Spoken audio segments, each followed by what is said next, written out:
Conventional economic wisdom holds that the record-low unemployment rate will cause employers to bid up wages, which will then be passed through to consumers in the form of higher prices, triggering rising inflation. However, conventional wisdom is being shattered.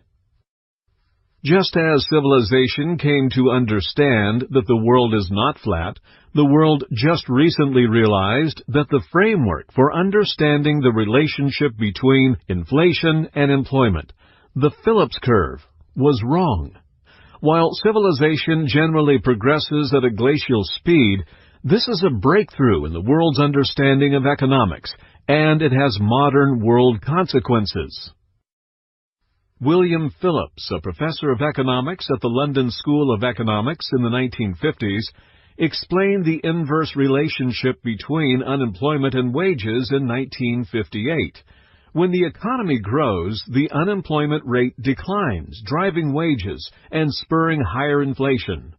By the late 1960s, the Phillips curve was the primary framework for forecasting inflation by central banks across the world.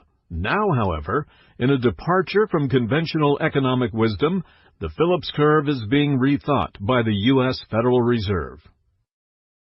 Jerome Powell, the chairman of the U.S. Central Bank, does not expect a sharp rise in inflation, even though unemployment has hit a record low and wages are on the rise. He believes the inverse correlation between employment and wage inflation isn't as strong as it used to be, and he sets U.S. interest rate policy. If the Fed relied on the Phillips curve, Mr. Powell would likely be trying to head off inflation right now by raising rates more aggressively to slow down the economy. Inflation recently surged to the Fed's target rate of 2%, and the unemployment rate dropped to a record low of 3.9%.